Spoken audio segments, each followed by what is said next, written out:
allow the children It's okay. It's okay. Off your mind. It's okay. Off your mind.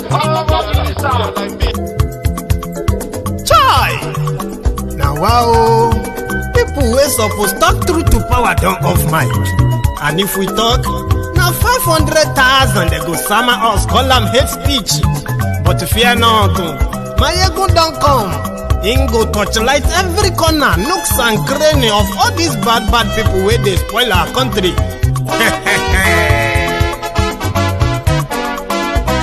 So my people make we laugh, yo. My ego don't come, yo. My people make we shout, yo. My ego don't come, yo. My ego don't come, man of the masses, yo. My ego don't come, yo. My ego diary politico, yo. My ego don't come, yo. This one not the off in mind, My ego don't come, yo. And in the touchlight every corner, My ego don't come, Okay, some people be they holla say they want the power. Chai, them be promise us say we go get light and power. Them hustle sote they can't get the power. But now they know they do anything with the power. Every day, dollar just they get the higher power over naira. See them talk say make we off mind, but thank God say my ego don't come. So my people make you ladder, yo. My ego don't come, yo. My people make we shout, yo. My ego don't come, yo. My ego don't come, man of the masses, yo. My ego don't come, yo. My ego diary politico, yo. My ego don't come, yo. This one not they off in mind, My ego don't come, yo. Person where they do evil, no one make person talk. Them say that my egun, that man too they talk. He too they talk. Say my egun diary, he they hot like pepper. But every day then they take money in bulk. Woman picking, they the street they hawk. Still them talk say make we no talk. But thank God say my egun don't come. So my people make you laugh, yo. My egun don't come, yo. My people make you shout, yo. My egun don't come, yo.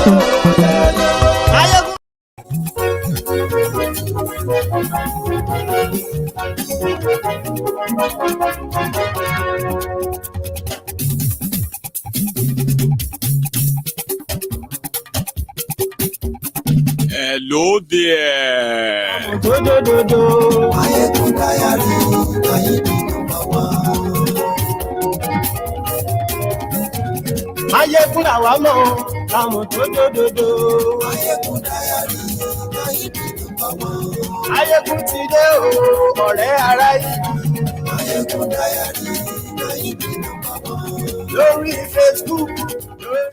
Good morning to you, good afternoon to you, and good evening to you from wherever you are watching from. This is Mayegun Live.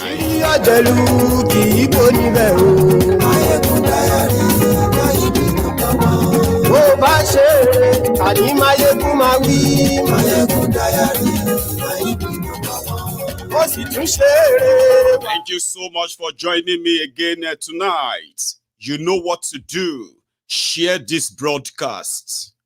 Invite your friends. Invite your not so friendly friends. Most especially tonight, that what we knew would happen is already happening. The propaganda machines have been activated. BBC published that there is no evidence, and that is just a tip of what is still to come. Please share the broadcast.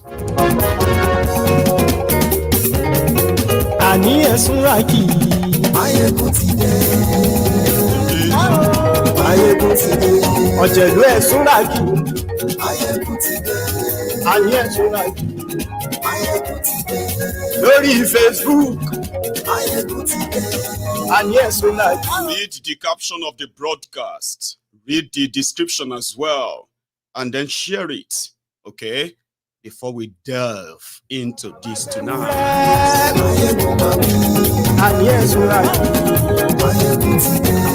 ijó ìgbádìyẹ. Ayé ìṣúra Presido bá rúfin òru. Ayé ìṣúra gómìnà kówó jẹ. Ayé ìṣúra ọlọ́pàá tí ń darí bá. Ayé ìṣúra aṣòfin tí ń rúfin òru. Ayé ìṣúra òkúra olóṣèlú. Ayé ìṣúra ọ̀jẹ̀lú ẹ̀ṣúra kì. Ayé ìṣúra kì.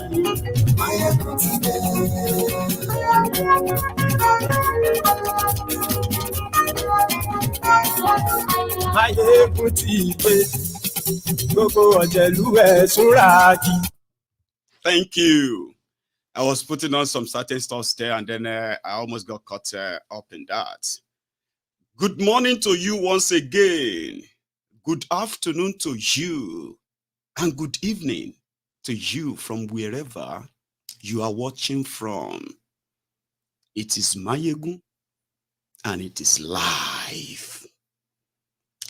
There are now new developments that you should be aware of. Kolu is fighting back, and he is doing so from all fronts. I didn't know this before. I knew that their loss of control over the access to information by Nigerians and the rest of the world has always been a nightmare for the clans of APC. Egbekegbe. I knew that social media was a big problem for them, but I didn't know that it is actually the biggest enemy, they called it, enemy of the federal government of Nigeria. Why? The Nigeria Broadcasting Corporation issued a statement over what they call the loss of control on what people say on the Nigeria media. Now, in Nigeria, right now, you are not allowed to discuss Tinubu's past. You are not allowed. No one is allowed to discuss about Tinubu's drug dealing in America on Nigeria media now. You cannot discuss Tinubu's certificate on Nigeria media. You can't ask a question if you are a journalist. There seems like you are probing this current issue. Even though the resultant effects of Tinubu being president of Nigeria, the negative of that, or the negativity of that, rubs on all of us. Whether you are Nigerian American, British Nigerian, Abi Nigerian British, Nigerian Canadian. You know what I'm saying, Abi? It rubs on all of us. However, this is not to be discussed. Discussing them in Nigeria is considered as an incitement of the public against the government, not against the forger. Do you get that? Do you get that narrative, Abi? So Nigeria Broadcasting Corporation has issued last warning to all the media houses in Nigeria. On this issue, you can no longer talk about them. And you can no longer talk about Tinubu in that regard. You need to wait for the Supreme Court of Nigeria to say if Tinubu forged certificates or not. But that is just on one front. The NBC said there is already a bill to regulate the social media, whereby they can just turn off the internet or the social media in Nigeria whenever they like. They can also arrest you if you post anything on social media that they consider as injurious to them. You will be tried for treason. So it is like a North Korea in West Africa right now. Do you understand that? You must be very careful of how you talk about the leader. Don't talk about his misdemeanors, his criminal past or present, or you could lose your life, or, fair enough, maybe your liberty. Now, that promotion has to come with a bill that will turn to a law. They are making law that will criminalize criticizing Tinubu. But from my own experience, APC, if not because of their crudity, because they are very crude, violent, and heartless, human lives means nothing to them. It's just statistics. You know what I mean? If not because of their crudity, APC is so inefficient in almost everything. Talk about bad governance. That is their kind of, A1. Then talk about corruption. I mean, people have been looting and stealing in Nigeria. Not with so much brazen lunacy that these guys are doing it. It's more or less like they've legalized it. You just have to belong to the right group before you can commit those crimes. When it comes to rigging, they have been rigging election in Nigeria that people are saying rigging. It came to that of APC, it became something that is about to throw Nigeria into an everlasting flame. And they are the ones holding the matches and the gasoline. They are so terrible in the way they deal with the people that rather than people, the same people that were cheering them on in 2015, the same people have now grown to loathe them. Some people actually hate them with passion. They failed in everything, but they kept the seal of violence, lies, manipulation and fraud, and violence too, violence. They kept those.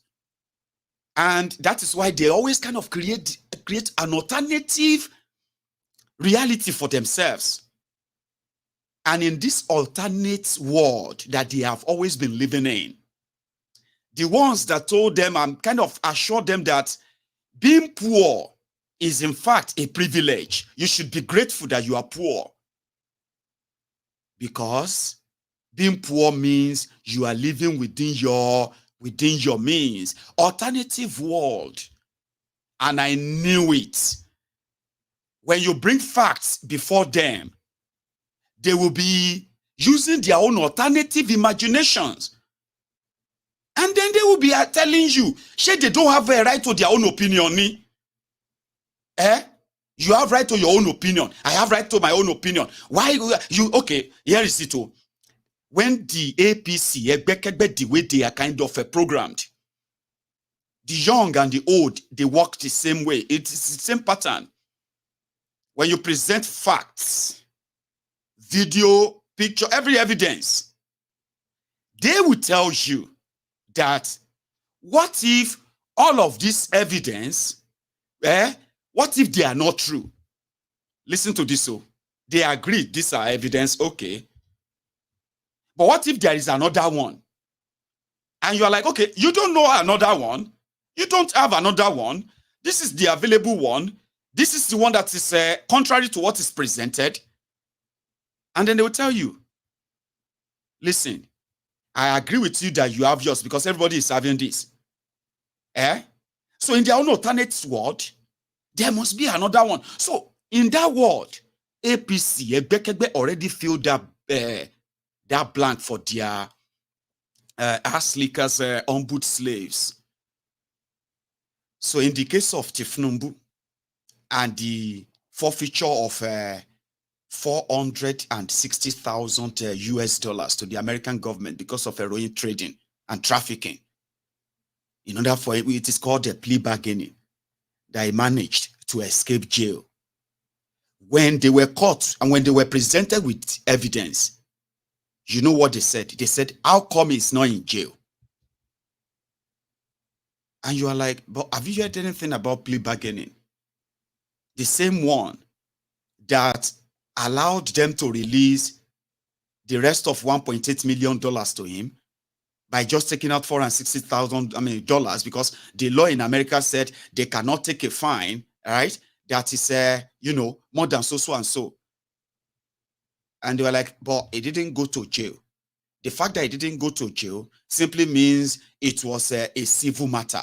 So the deflection from the president of Nigeria being mentioned in an American DEA investigation of heroin trafficking in Chicago, in America, is being mentioned there, his address, his bank account, where he was transferring all those money.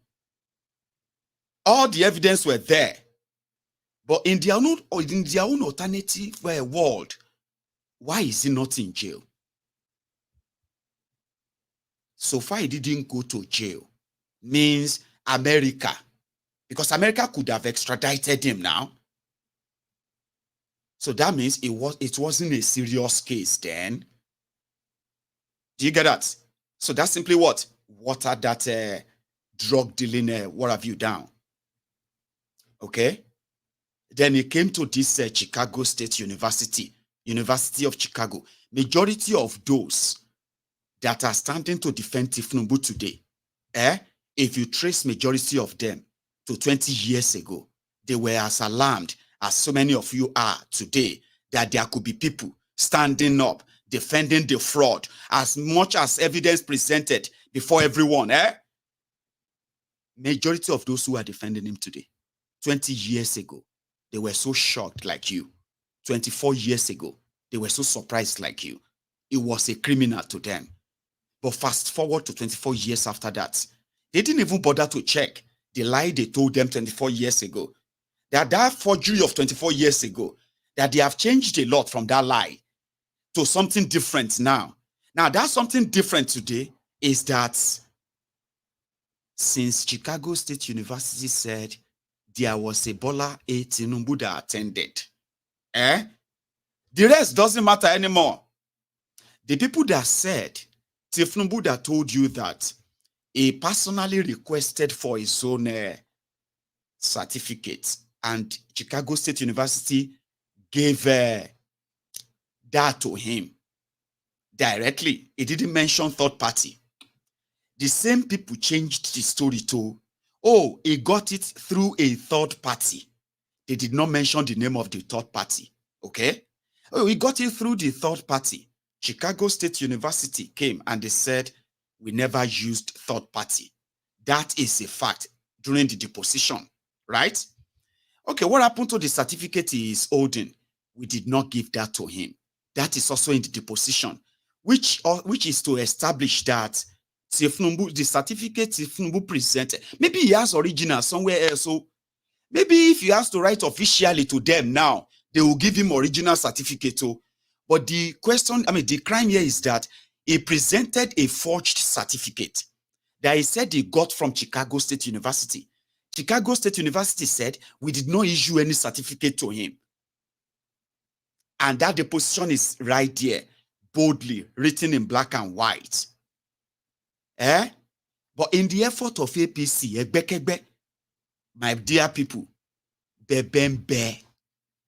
BBC, we are going to get to that of the BBC soon. But before this BBC own, since NBC has already warned people from talking about it on TV and radio, that is called media blackout.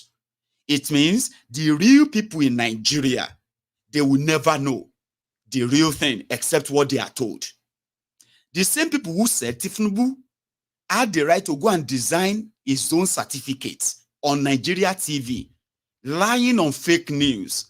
They actually came with another new thing 2 days ago. I don't know if you have heard that. They said even Atiku, na forger. Remember what I said about deflection? Tinubu is the president of Nigeria now. All over the world, people are asking every one of you, they meet questions. Is it true that your president was a former drug dealer? Oh, is it true that your president forged his certificate? Oh, is it true? You know all of that. Some of you have encountered those people wherever you are living all over the world right now. All right? You know what that is, Abi? So it is Tinubu that has brought shame upon Nigeria. But APCs are saying the shame is not just Tinubu that is bringing shame. We agree that Tinubu has brought a disgrace, embarrassment on Nigerians all over the world. But even Atiku self, himself get case. Atiku stole somebody's certificates in 1963. And you're just going to be like, okay, what do you want us to do with that? No, let us not be biased. Let us be at least balanced. Alaye, I'm asking you a question. I'm not asking you to be shaking your head or shaking your hands. What do you want us to do with Atiku stealing somebody's certificate? Because Atiku also want to be president. All of you, the same energy that you are using on Atiku, you're on Tinubu, use the same energy on Atiku too. Okay, now let's go and try that then. What do you have for us on Atiku? They now publish these things. This is the graphically designed propaganda. Just to let you know that even Atiku self, himself no pure. We all know Atiku is a criminal. Is part of the fraudulent criminal gang that brought Nigeria to where we are today. We are not absolving him. We just want all of you to destroy yourselves. Okay? And while you are doing that, while you are going at it, please at least be honest. Don't put up lies to deflect, okay? Now, this is what they put up about Atiku for the past 48 hours. They wanted to justify Tinubu's forgery. Okay? They said many names of Atiku. He stole somebody's identity. Primary school, he was called Atiku Kojoli. Secondary school, Atiku Abubakar. WAEC, Siddiq Abubakar. Diploma, Atiku Abubakar. Who is the real Atiku Kojoli, Siddiq Abubakar, APC? Egbekegbe. Now, normally, this shouldn't even matter to you. It's irrelevant. Do you get that now? But okay, if that is the case, then let us go and check Atiku. Oh yeah, what do you have to say about it? Who is Siddiq Kojoli or whatever it is? Because Tinubu has agreed that he forged his certificate on one hand. And you too, you also stole somebody's identity. So there is allegation, there is a fact to back that Tinubu stole somebody's identity. Identity theft. Let me tell you all of these things against Tinubu. Tinubu presented a certificate to INEC in Nigeria as somebody that he is not, with conflicting date of birth. Now, in the process of investigating that, they discovered that Tinubu that went to Chicago State University was a girl, okay? And the Tinubu that is the president of Nigeria today never came to their school. They have no record of him per se, other than where it was written that in his transcript, this Tinubu needed to go back and sit for English and mathematics, which are necessary subjects for you to gain admission to Chicago State University. You didn't sit for them. You need to go back if you want us to give you a certificate.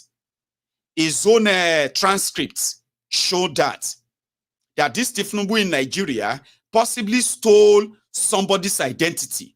That is why he couldn't go directly to the Chicago State University and collect his original certificate without any error. And he can easily present that to everybody and say, listen, I lost my certificate also here, but so far I could go to America. The last time I was in the US, I just went straight to the Chicago State University and I asked them, their registrar, and I paid $26 and I got the new certificate because my record, everything is there. So all of this noise would never have existed. But because in 1999, this Tinubu submitted a record to INEC that he went to University of Chicago and he graduated with in Bachelor's of Degree Honors. or degree, I mean, bachelor's of degree. Anyway, bachelor's in economics or whatever. This was Chicago State University. That was what Tinubu told INEC in 1999. That led to the first forgery case. In this 2023, this Tinubu that told INEC in 1999 that he went to Government College Ibadan, is now telling this INEC in 2023 that he went to Chicago State University. In 1999, it was University of Chicago. In 2023, it's Chicago State University. Do you understand that now? So he presented lies and is possibly stolen somebody's identity. So they are now accusing Atifku of stealing somebody's identity. Inote, Atifku just shared some images like, listen, now my mama be this. Now my schoolmate be this. Now my yearbook in secondary school be this. Now my colleague when at the college be this or whatever. Now on the right, this is the affidavit where when I joined custom and I submit the affidavit to tell them that I have changed my name, all the documents remain valid. But from now on, I want to be addressed as Atiku Abubakar. And he stated his reasons there. What is changing? He brought out the evidence of that affidavit. This affidavit was done in 1973. He's changed his name since 1967 or so. Now, if Atifku don't show evidence, now if you ask Tinubu for evidence now, they go begin to abuse your father. They ask about your mother. The lunatics. They'll begin to tell you your papa no fit be like Tinubu, your mama no fit be Kinikon, Tinubu will be your president, because they have nothing to show. Absolute nothing. And that is why the Hatchet job to ensure that they plant the doubts in your mind all over the place from the original issue. What is the original issue? The registrar for Chicago State University said they did not issue the fraudulent certificates that Tinubu presented in Nigeria. Okay? They did not issue it. And they do not have any third party that issue certificate on their behalf. He categorically stated that under oath, which means he cannot lie.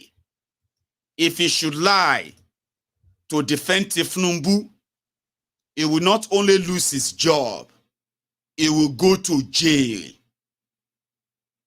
This is the original transcript of Caleb Westberg, the Chicago State University registrar. These facts have now been twisted. And those leading the charge, they are Nigerians who are working for BBC. This afternoon, these three young people, Chiagoze Fred, Unwonwu, Olaronke Alo, Fozia Tucker, these three chaps wrote a deceitful, misleading, and completely false narrative in the minds of the global readers by telling the world there is no evidence that Tinubu forged the certificate is submitted to INEC. And from their narrative, the three of them perfectly, successfully manufactured a different narrative from what actually happened. That is factual. The fact that Tinubu submitted a forged certificate that template was taken from Pinterest, redesigned, did some Google searches, and put on the signature of somebody that was yet to be appointed as president of the university. On that same certificate, Tinubu also fraudulently imposed on his certificate the title of honors and whatever, and at the same time added the signature of somebody who was called the head of board of trustees. Meanwhile, back in the University of Chicago State University themselves, they have procedure that students who actually attended their schools should never found in any way difficult to reorder their own certificates for the diploma. So in the conversation, you have what is it a diploma certificate or is it a degree certificate or whatever it is? Nobody is rightly sure. But you see those trio who were APC, best supporters themselves. If you have Unwonwu on your Facebook, you can tell his position on the political conversation in the country. The same Unwonwu was dropping snippets on social media already, undermining the allegations against Tinubu. Now, this is the guy on the left, Chiagozie Fred Nwonwu, BBC correspondent in Nigeria, APC, what do you call it, Buhari Chuku, a bad idiot that all of us who are paying taxes in the UK are being funded to mislead the public. BBC, those trio, in their own, in their article that they presented as no evidence, they said Caleb Westberg, in his deposition, said Tinubu's, the university, Chicago State University does not keep record of students who request for the replacement of their lost certificates. Therefore, since they don't keep record of when people requested for their reorder of their certificates, you cannot say Tinubu then forged it, because Tinubu cannot present evidence that he requested for it.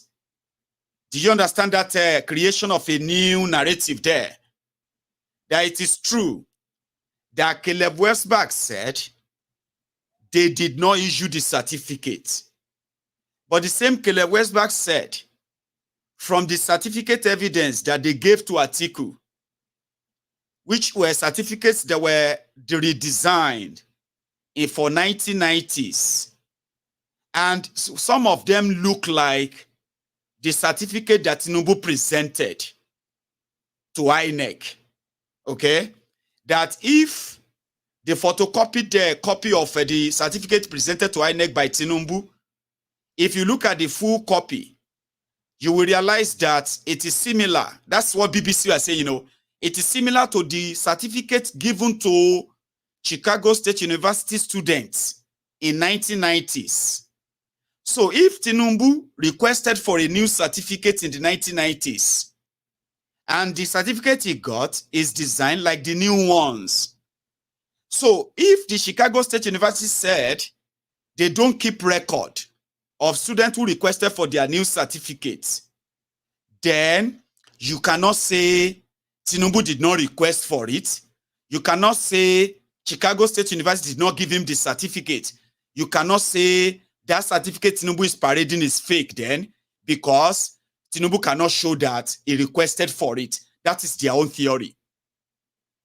Also, the theory where the Chicago State University said they still have a copy of Tinubu's certificate from 1979 that wasn't picked up because that Tinubu that attended their school needed to go and recite some examination, some subjects, before they can issue the certificate.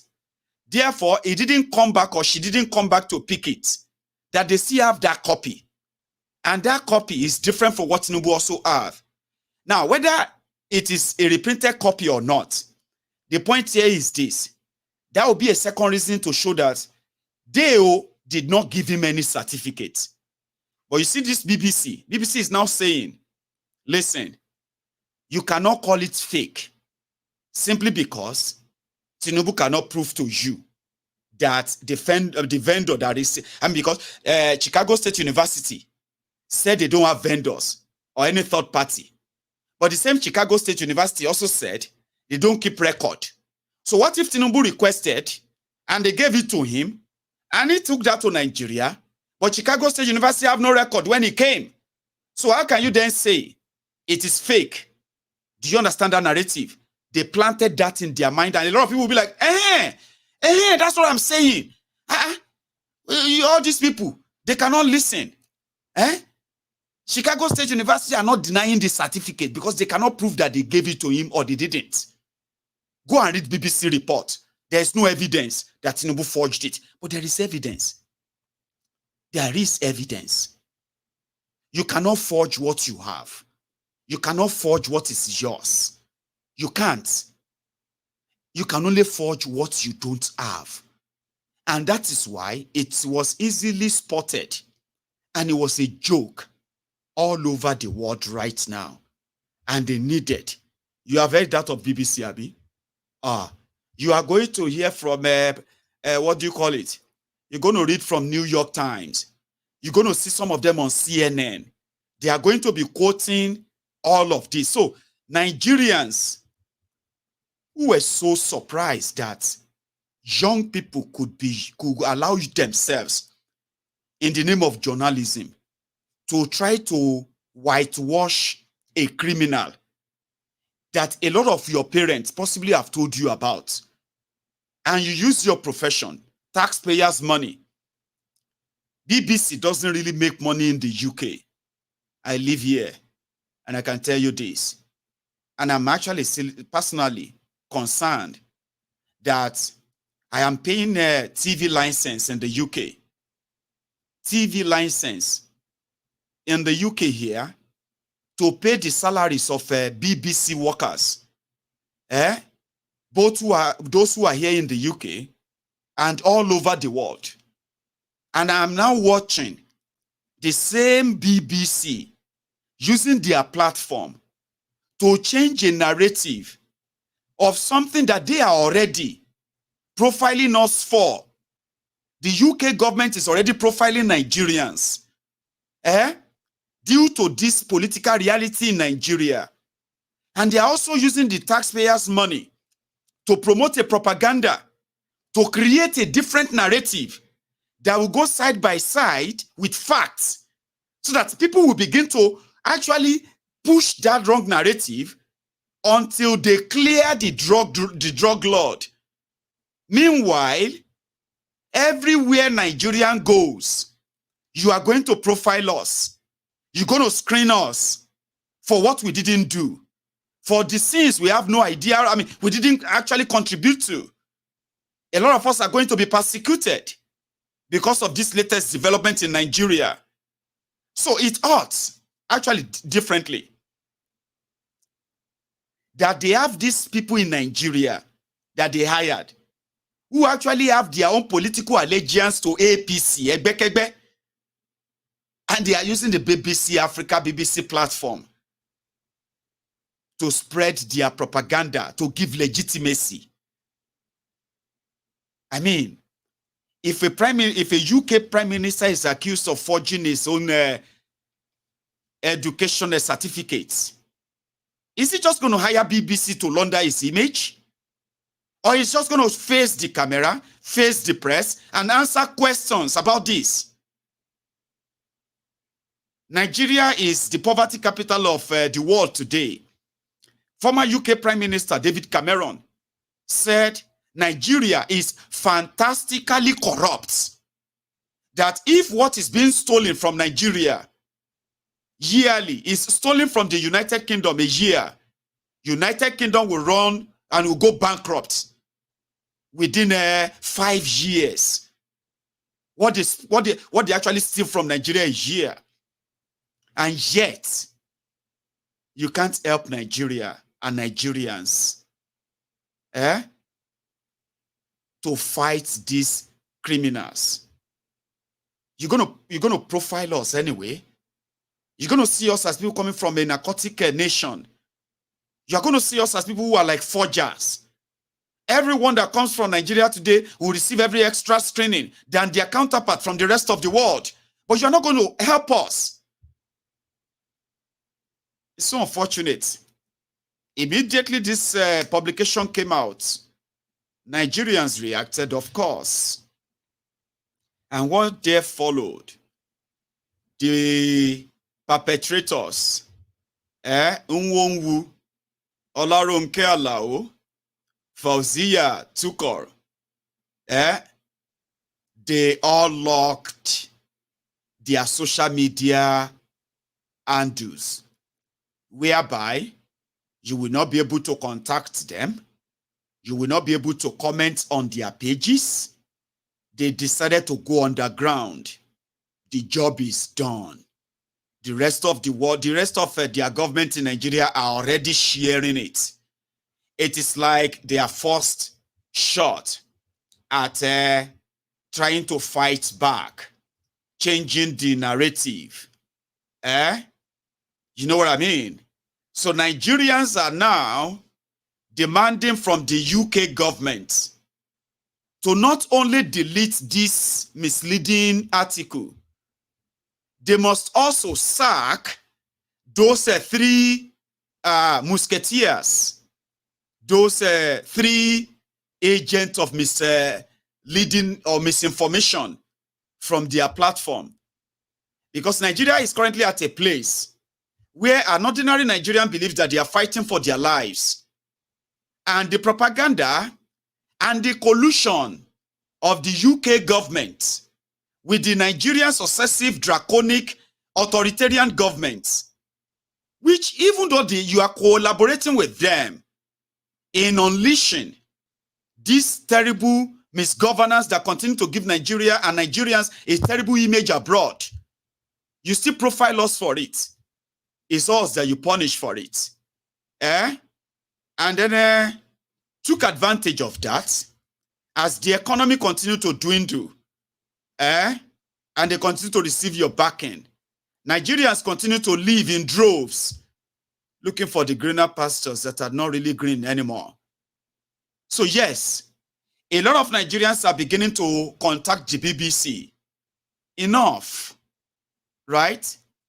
There has been so many human rights infractions by this APC, Egbekegbe government in Nigeria. And you've just been rubbing salt on the wounds of Nigerians, right? And I like that. Those who committed this treachery, they are already scampering and running for cover because the only place that people actually have to fight, and those who have the real kind of resources to fight, are those of us who are in the diaspora. Because when things go south in Nigeria soon, they will begin to change their laws here too. Even though you are seeing them currently giving visas and making so much money from Nigeria and Nigerians from our own miseries, one of these days they will begin to do what they would call easing the weight, easing the burden. That will be when millions of Nigerians would have flocked all of this Western world. When things continues like this, many Nigerians will leave. The UK, at least, a lot of us are beginning to meet our former schoolmates, primary schoolmates, secondary schoolmates, church members, market colleague, and the rest of them. You have started meeting them on these different streets all over the world now, Abi. In Canada, when you walk 2-3 blocks, you will see somebody you went to school with 10 years ago. All of them have relocated. Abi, when you look at your wedding picture today, you see those who were there when you did your wedding 10 years ago. Out of about 20 people that were at your wedding videos and pictures, 18 of them are now living in the UK. You run into yourselves now. Everybody is now like, UK is now like Shomolu to Bariga. You get what I mean? If you go to London, even here in Glasgow, everybody is running to themselves. Now, one of these days, they are going to tell themselves that, listen, we have had enough. We need to ease the burden, change the law, send these people back to where they come from. And that is going to be another battle. There will be the consequences of where this is going to lead to. So to those of us who are in the diaspora, who have the resources, it is indeed on us, on all of us, never to keep quiet. Bond together. And at this point, join them in fighting for our lives. When they use their Western media to address their Western audience, lying to them, do not let it pass, because nothing is by coincidence. Just go and look at the author. Right now, all over Nigeria media, they are telling everybody there is no evidence of Tinubu forging his certificate. BBC. Of course, it is not BBC. It is these 3 musketeers who did the asset job. These guys can be, all of them will be probably under 25. Look at their faces. They are helping in shaping the future that promises all of us one thing, generational ruins. But they are doing it right now without considering the consequences. They are not mentioning their names. They are now titled the whole thing as BBC. That's exactly how you're going to see next time. There is no evidence of Tinubu forging his certificate. New York Times. Just don't look at it. Look beyond the title. Go and look at the author. You will see the name there. Washington Post. Tinubu did not forge his certificate. No evidence. Washington Post. Go and check the author. You will see the name of your brethren there. In the case of these 3, you can call it Wazobia. Wa is for the Olaronke. Zo is for Zia. Bia is for Chiagozie Fred. Do you see the tempo there? Wazobia. And that's exactly how they are going to be moving in the next coming days. When they will be moving so mad. You will be seeing your brethren there. Yorubas, Hausas, Igbos, Ijos, Ishekiris, Fulanis, and the rest of them. They will be like they were on propaganda steroid. 400 of them have been hired. In case if you don't know what you are up against, the only people that can really match them madness for madness, facts against lies, are all of us on social media. And that is the reason why they said social media is the biggest enemy of Nigeria. Baba, economy of Nigeria that is tanked is not the biggest worry of the federal government of Nigeria.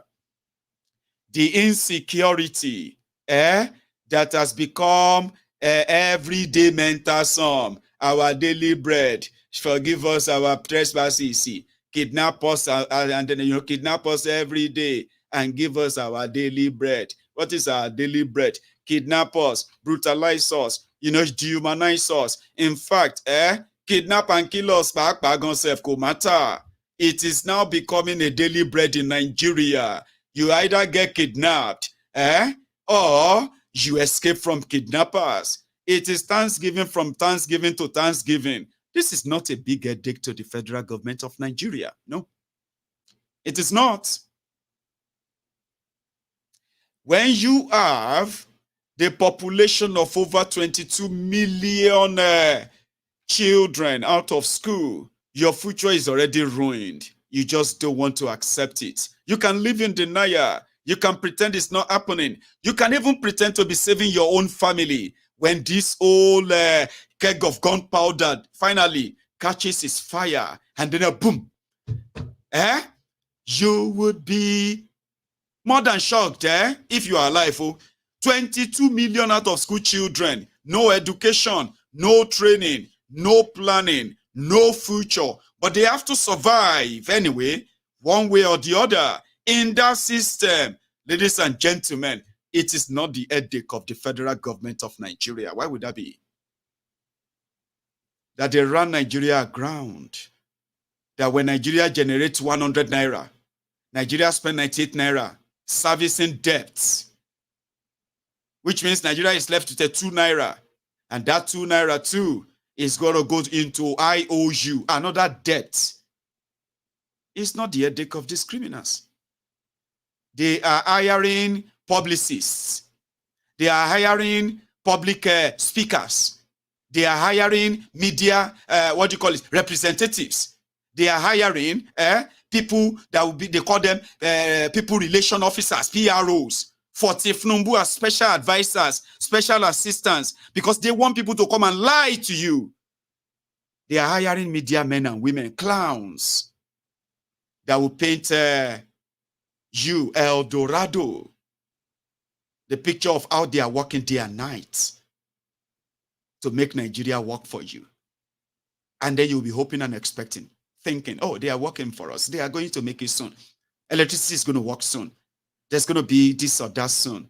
They are hiring those, not those who are going to sit down, think, and take you out of the mess you are. They need image launderers. They are willing to pay millions, and they are actually paying millions, if not billions, to everyone who is ready to put his name on the line and come out and say, Tinubu is right, Tinubu is clear, all of you are just enemies. Leave him alone. Let him be. Face your life. If you are willing to do that, they'll pay you. While Nigeria continues to go down the hill. Think about that. Because illegitimacy, you cannot wash illegitimacy clean with lies and propagandas. You can't. I have told you this before. You can rig election to come to power and use propaganda to do that and see yourself as somebody who has achieved something. To you, you have won the war. It's a war, jihad, war, or you have lost the battle. You won the war of those who are doing everything to legitimately stop you. You rigged in, lied, killed, did all you could. But you lost the people. And here you are. You need more and more liars to get more and more of them on your side, not what you have to offer or what you have to do or what you are doing. It is about how they feel about you. And that's why they hire more people, publicists. People that will tell you Tinubu is not who you think he is. He's a great person. He's thinking about you. He's working day and night. He's coming. Your life is going to get better soon. Okay, don't worry. They are thinking of you and all of that. They will be telling you all of that every day. You'll be seeing your life goes up in smoke. But the big question is still going to remain. Who is Tinubu? Who the hell is this guy?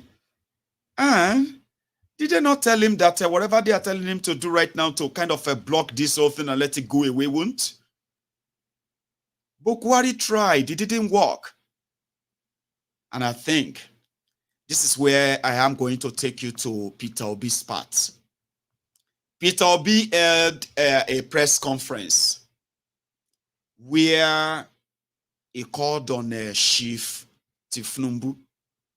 Some people said he deliberately didn't call him president. I never used the phrase, Your Excellency.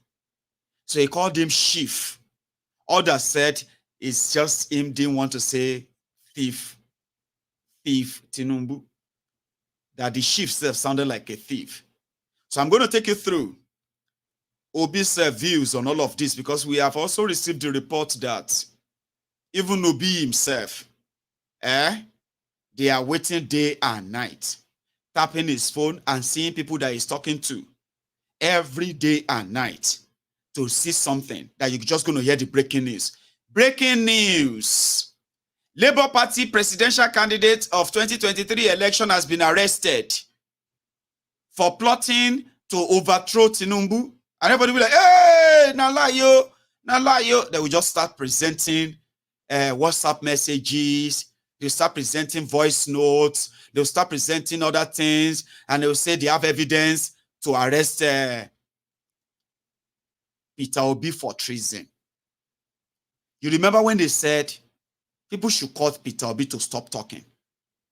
That every time he is talking, he is the one that is making it difficult for Tinubu to receive legitimacy. That every time, Peter Obi will go to media and he will be lambasting Nigeria. He will be lambasting the government. He will be doing, is that the one that want to rule Nigeria? APC, now APC, they complain. Aye, Jonathan. Man, that guy mess up. Jonathan mess up. You know what I mean now? APC, they complain, say they don't want to be on any TV. They said ish, because every time he goes on TV, he gives all of you obedient energy to believe that we die here. Tinubu not be your president. They wanted Obi to just go away. That all of you will be asking, where is Obi now? Shall we not tell you? Obi don't disappear. He just want cash out. He just wanted to use all of you. Shall you get? They expected him to go away. They won't hear from him again. So the APC, they used social media in 2015 to chase a sitting president, to Sambisa, from Sambisa to Tuoke. The same APC, are so scared of social media, and they believe that this Obi is the energy of all these young people. They said they didn't have a way of telling him to stop using social media. They couldn't stop him. So they were waiting for the time that he's just going to say something. Something that's going to be like, yes, Obi said, and then they will just go after him. Meanwhile, on the other hand, the obedient are like, Ogbeni, we are tired of all these things, Jare, telling us to wait. Love, justice, peace. Thank you for your super chat, by the way. Yeah. So if you are still watching, remember you need to like the broadcast, okay? And you need to also subscribe.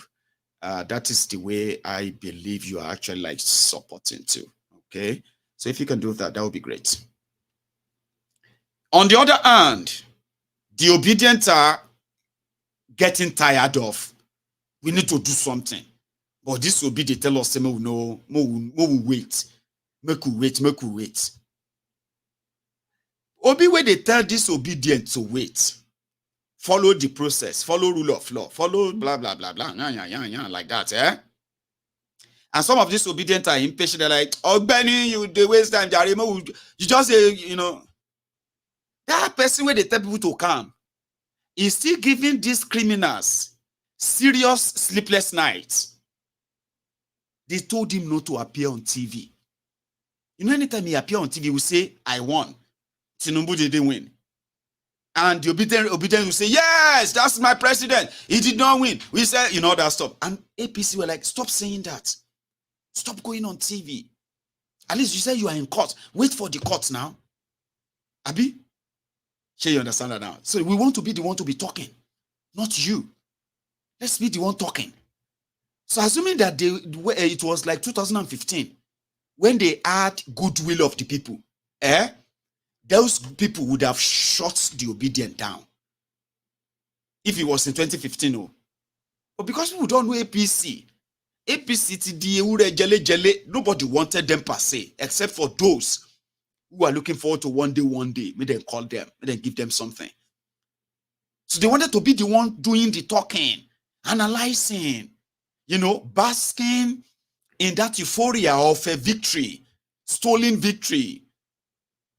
Every time Obi show up, it will just rob them all of that advantage. Now him everybody go to talk about. Now him everybody go to say, if they say something, causes upon causes, thief abuses upon abuses.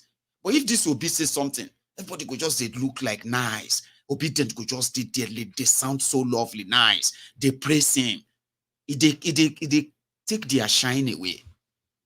So they are looking for a chance to nail him and arrest him, that you or send him away from Nigeria. I have said that for the past 7 months. I've said that to you. That's always the plot. And that is why the guy seems to be kind of being clever with them as well. We'll go through what he had to say. If Tinubu is a disgrace, why don't you just come out and talk like me? Answer these questions yourself. You don't need to hire people to talk for you. You're talking about your school, right? Take the microphone. You are now the president, Abi. Take the microphone and tell your country, tell your people who you are. Obi, they asked Tinubu to come and tell you who he is, instead of sending people to you. It's a long press release. I want us to enjoy part of it, okay? As part of this chat tonight. We'll go through that. Obi, they do press conference here. The entire Chicago University matter, as well as Chief Bola Ahmed Tinubu's many other lingering identity question marks, have further worsened Nigerian less than glorious image internationally. Uninformed outsiders now see every Nigerian as a fraudster, certificate forger, or identity thief. The controversy is unnecessary, just as the implicit global embarrassment could have been avoided. In my opinion, Chief Bola Ahmed Tinubu should have saved the nation and himself this protracted embarrassment and undue sight. Even in this late in the day, however, Chief Ahmed Bola Tinubu still owes the nation and the world a simple debt of obligation only he can discharge. I therefore respectfully and humbly call on him to immediately and personally mount the rostrum of his present high office to perform a simple task once and for all time. He should reintroduce himself to the nation he governs and to the world for avoidance of further doubt.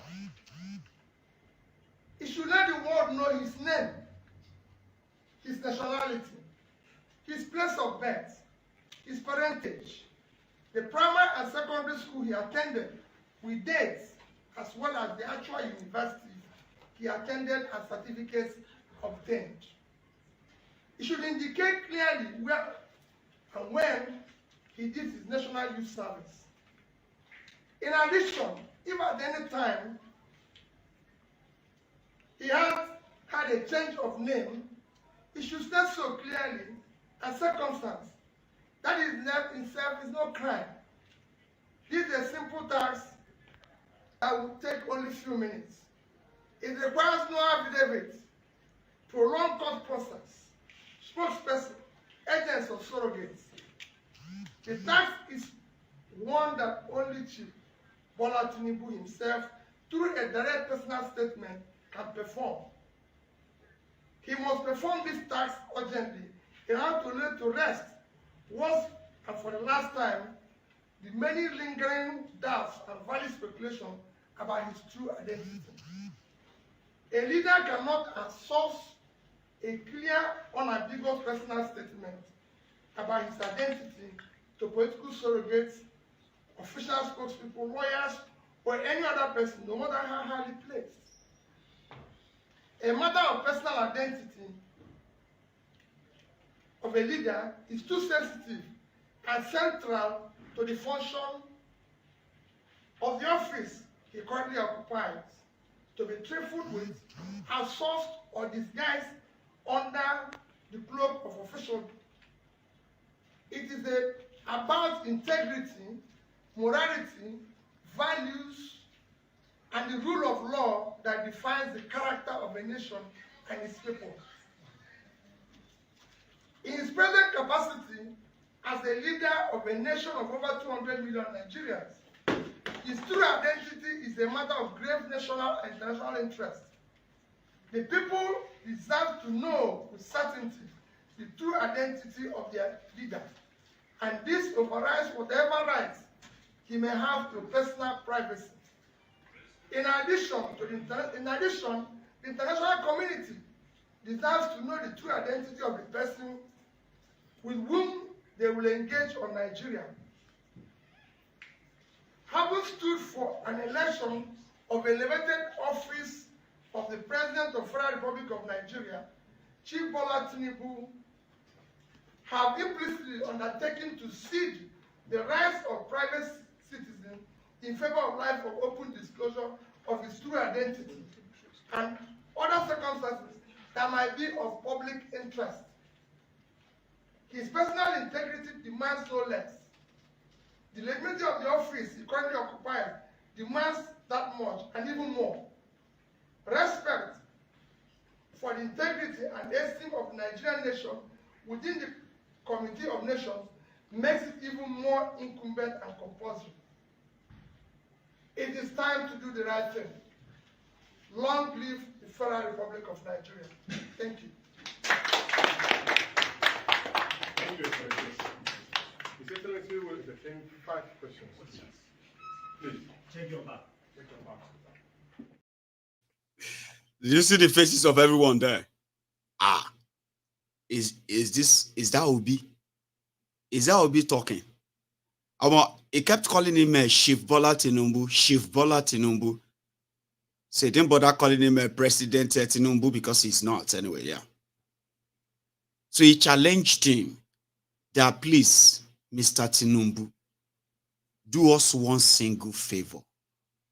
Grab the microphone like him and talk to your people and say, fellow Nigerians, this is me, Bola Adekunle Ahmed. There's another one. Amoda Tinubu Shongoliri. Put everything together and talk to your people. I am not Bat. I am Bat. I be now. Bola Ahmed Adekunle Amoda Tinubu Shongoliri. How many ha inside that one? Talk to your people. You don't need to keep, giving that job to other people who are going to say nonsense. Different stories. That is why you are a mystery. Do you get what I mean? Normally, people used to say bat. Bola Ahmed Tinubu, bat. But since this wahala started, his Vuvusalas have decided to give him even more names. NYSC certificate, they show Adekunle, Latibo. Chicago State University, that one is showing Adenike. Do you know how many that is now in between before you get to T? Tell everybody and say, well, it's all my names. All my names. Were you born in 1952 or 1954 or 1955? You can tell them, I be Akuda.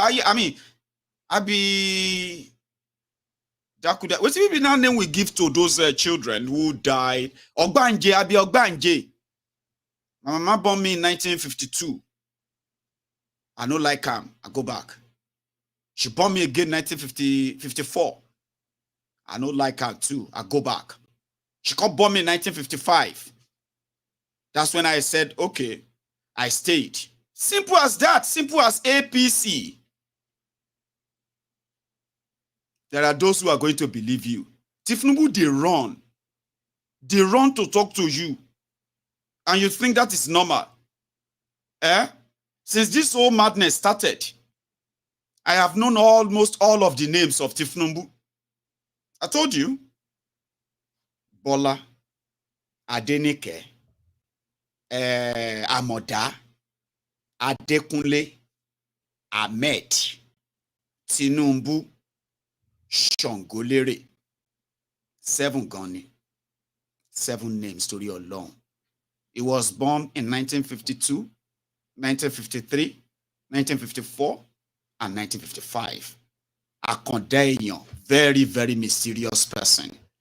I go here waiting to be the ask. Waiting they ask Obi, waiting they tell them. We'll go back to that place where they are doing the press conference. Let's go back there. A primary school called Holy Trinity Onitsha. I was there for a few years when my auntie, who was a principal at a place called Umuamba, Anam Primary School, took me because she wanted to live with me. So I stayed there. From there, I passed common entrance to go into Christ the King College. I was in Christ the King College from September 1973 till 1978.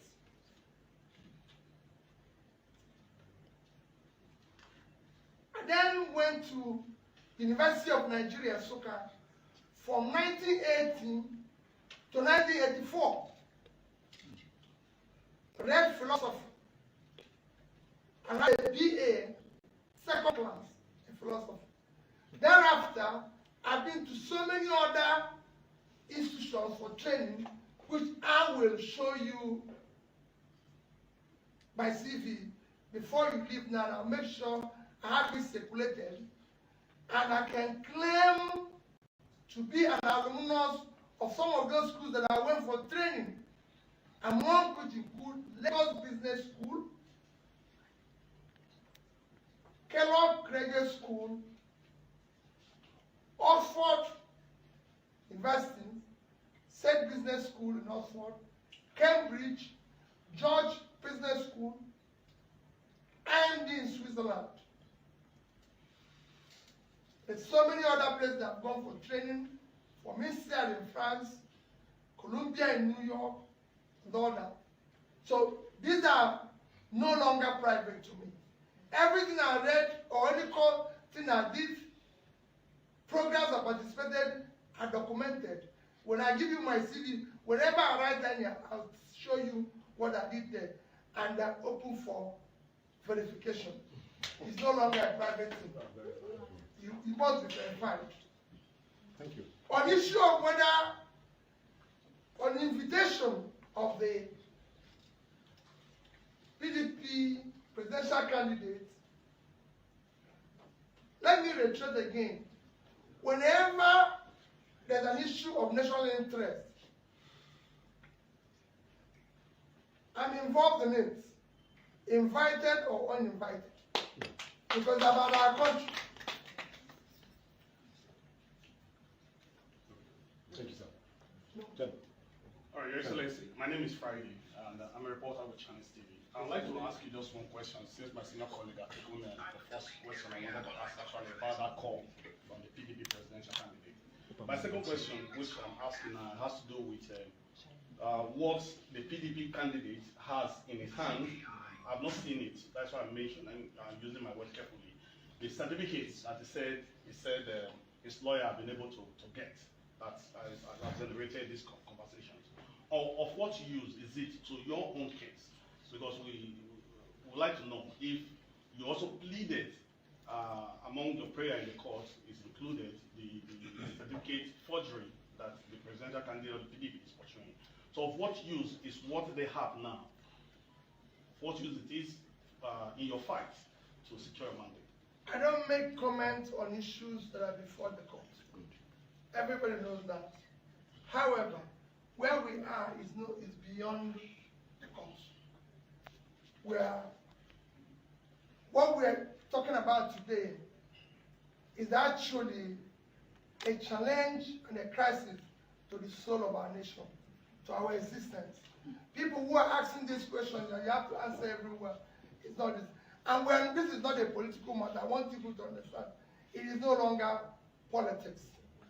I've said it over and over again. It is not about whether people went to school or didn't go to school. We have leaders all over the world.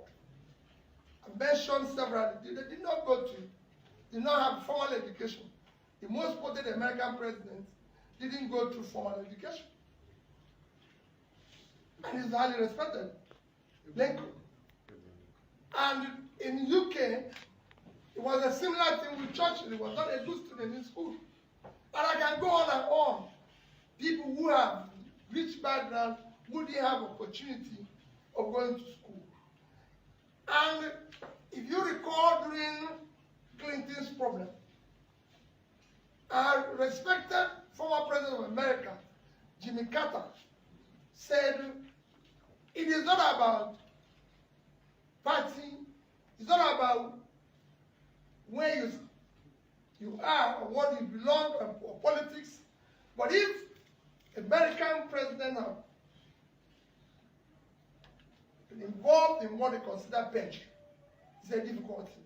We have a situation where we're now faced with credibility, values, and foundation of our nation. And I think I'm calling on all those that used to speak out to come out and speak out. In this country, people questioned Jonathan's PhD. Somebody said PhD in zoology is not for presidency. Where are the people now? We want them to come out now. So that's why I said respectfully, I'm pleading that this issue be attended to. Thank you very much. Your Excellency, good morning. Yeah, Abayo Nakimala is my name. I report for Wazobia, Nigeria. You just gave us your rich CV now. Did you submit this certificate to INEC? If no, why? Are you scared of anything? That is one. Secondly, this issue of certificate saga, I think it should have all this, everything like this should have been done before the election itself. Don't you think it's high time we look into our electoral process? And Atiku is having his own, we're talking about Tinubu now and others. So don't you think our electoral process needs to be looked into before election, all this should have been settled? Thank you. Thank you very much. About submission, I'll say it again. If you look at what I submitted to INEC, I submitted up to my university degree, including my youth service, and I attached the other one. The other, quite frankly, the only thing that it requires is primary and secondary school. But I attached up to university.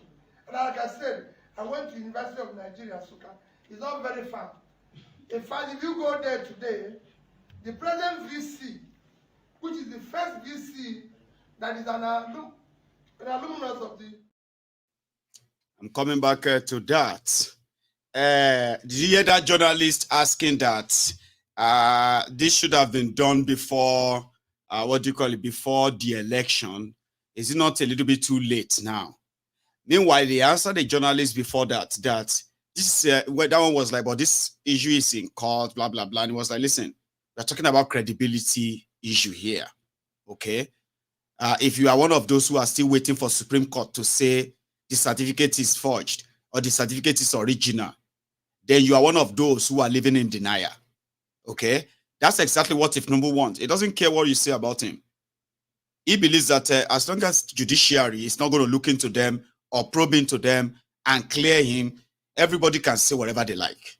He will hold on to that. And that the tribunal failed to even touch those evidences. Remember, at the time, did they make those evidences like worthless? Did they send them? Did the tribunals throwing out the evidence and the case, did that change who Tinubu is in the eyes of everyone? No, he didn't. He actually legitimized it. But for people like Tinubu and his gang, they don't care. The only thing they care about is if the court is going to certify it. That's going to be a bigger problem. That's a problem that's going to be completely out of their hand. But in this case, they are in control of it. As long as the Supreme Court is not going to look into it, so they will even make sure that the Supreme Court justices even say the certificate is original. Whatever you hear from Chicago State University or the registrar, that is your own cup of tea.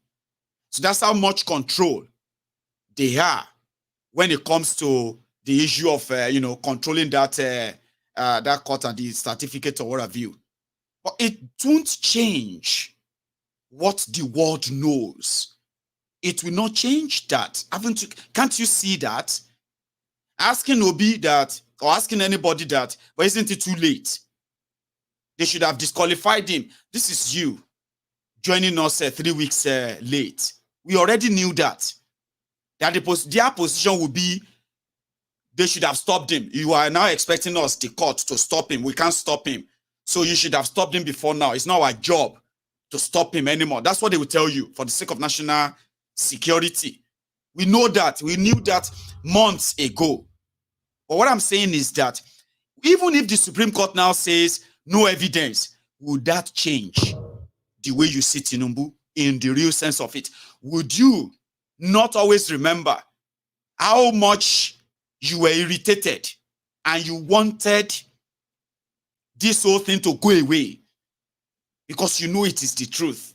And to you, since there's nothing anybody can do about it, then stop making noise about it.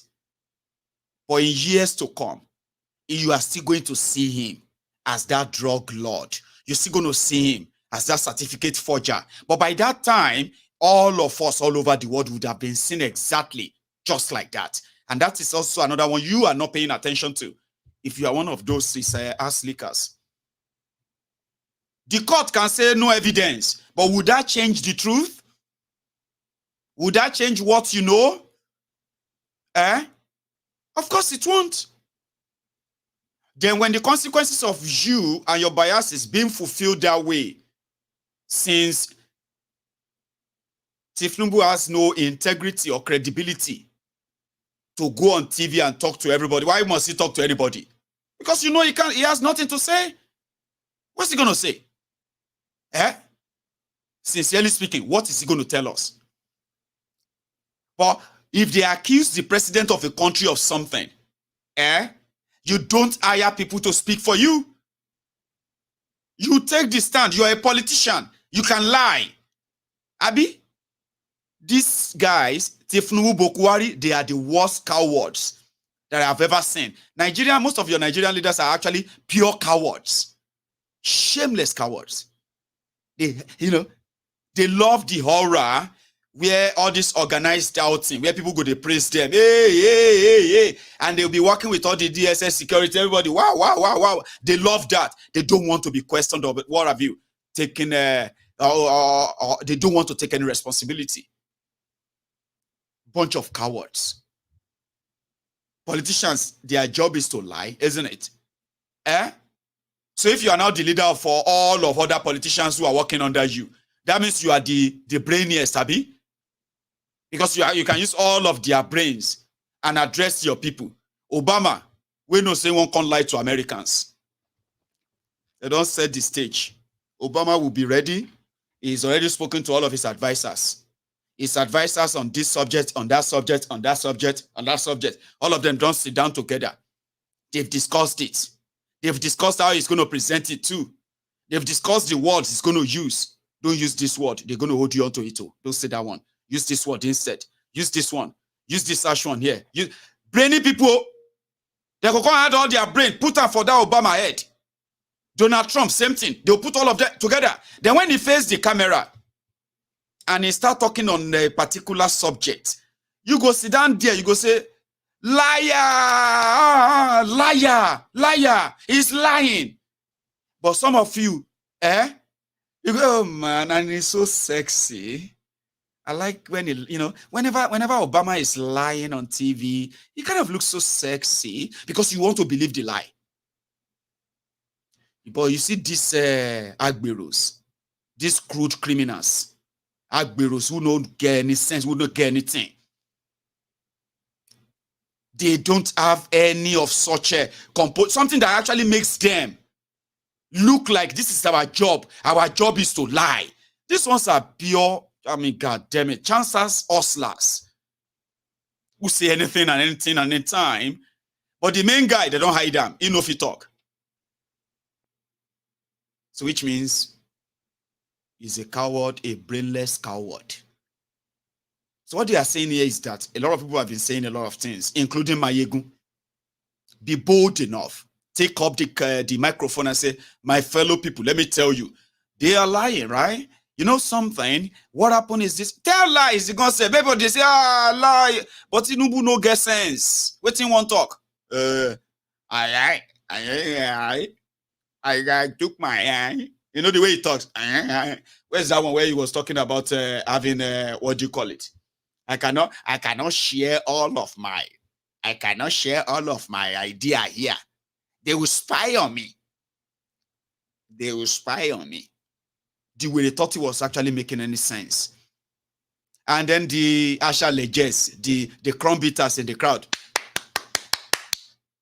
I have to tell you, you have to talk to me another day. I cannot share my strategy. Which kind of strategy will it? Kind strategy will it? Kind strategy? To tell strategy, they say grab them, snatch them, and run away. Only this strategy when you will call you. Let's be honest. The strategy will call you. You no get anything for that head. If you get them, you will understand what this really means. The media, the social media, the evidence, everything that is available. If he gets sense, he go grab microphone like all this, Sunaka, UK 1B. Rishi Sunaki. That way too go grab microphone. They lie to us in the UK. You go, they lie to all of us here. But you go, they listen to them and say, oh God damn it, this guy is just he's a liar. He's a fucking liar, man. You know that kind of thing, like you are like, oh no, damn it. But guess what? It is his job. He will lie so smoothly. So then back into this and you'll be like, okay, maybe it's actually true, Sha. Okay, wait, Sha. You know that kind of a thing. Call you know if he talk to you like that. You would rather send people. Now listen to this last part of Obi's interview. What do you call it? A press conference before we go to the next one, and then we go to the last one, and then we'll go to call it tonight. The behavior. These are critical issues. That's why I say this goes to the soul of our nation. It is not politics. It is our appeal. Thank you, sir. Are we asking the next briefing on this? Okay, there's one here. Okay, there's one. Okay, there's one. Sorry. Excellency, my name is Ogie. May I report for AIT. What I need to add to the question that my colleague asked is, what avenue do you want the president to announce to the world about his name, his certificate? But a lot of statements have been made by the presidency before the press. Thank you. What I just did now. It's just very simple. I said it should not be, remember what I said? It should not be a source. It should be him. Thank you. Thank you very much, sir. Distinguished ladies and gentlemen. Just one. Sir, I have questions for one more. Just one, sir. Okay. Okay. Yeah, sir, my name is Sunday Iswa. I write for Leadership newspaper. Now, INEC displayed the credentials of all the candidates that participated in the elections. Why were you people not interested about investigating these credentials until now? And the second question is, Section 29, Subsection 5 of the Electoral Act states clearly how issues of pre-election matters should be challenged in court, and the parties that should challenge this issue. Why are you raising these issues now? I'm not in court now. I said I don't get involved with the issue of court. And let me say it again. This is a critical issue. It doesn't matter when the issue came up. It still remains the same thing. Ben Johnson ran a great race and is a respected athlete. But on that one last race, he's already gotten the gold and went home when they discovered that his tested testing is duped. They didn't say, oh, you would have known that before Ben Johnson ran the race. But they do the test before he went the test. So it doesn't matter when. There's no particular time to do what is right. This is the time to do what is right. And we must. We have a nation. We have children. The young girl who said he was the best in exam, they didn't dictate him before he said it. Well, when he said it, the people started investigating. And when they found out, Nigeria, what do you tell that young girl?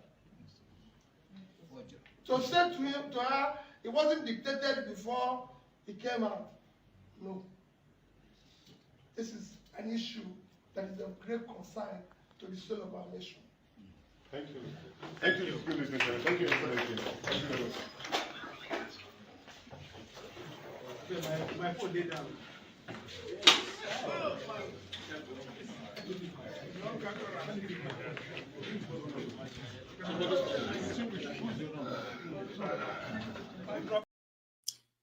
Anyway, that was the closing of it. I wanted you to see before we move on. You see this issue of stolen identity, forged certificate. It don't cause wahala between Dele Momodu and ACBida, Bayo Ononuga. You know, Bayo Ononuga happened to be one of these old ag that were parading. That was one of those parading themselves as progressives, journalists who write whatever. But Elebi Agbalagba Oniya. Bayo Ononuga and Dele Momodu. Dele Momodu shared this. That listen, Emma will struggle. There is nothing called Sadiq Abubakar that is not explained here. Tell Tinubu to show his own childhood photos, show his childhood friends, and the people he grew up with and all of that stuff. Instead of lamenting, okay? Immediately, Dele Momodu shared this, right?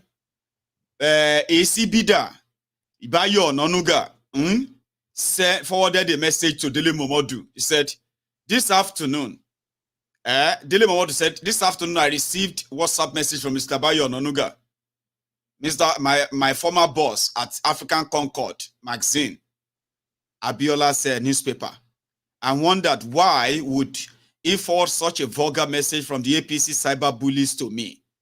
Anyway, I responded politely. So this is the message of Ononuga. So Ononuga forwarded a message that said, Dear Zani didn't say that she has cancer. Dele Momodu told us, Atiku hasn't denied that he stole Sadiq Wayek certificate. Dele Momodu told us, Dele Momodu bendu ikumbioya. So that was forwarded to Dele Momodu by Bayo Ononuga with a follow-up message like, this is what they are saying about you.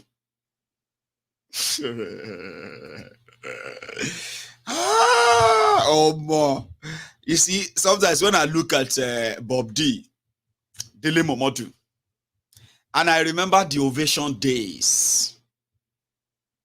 Man, I used to see Dele Momodu as one big, I don't know how to describe, like somebody so powerful that he could see anybody. Whether you are the billionaire, whether you are governor, or president, or military, you know that's other stuff, right? President of anywhere, you go see Dele Momodu ovation. I have this my uncle in the US, Tabo.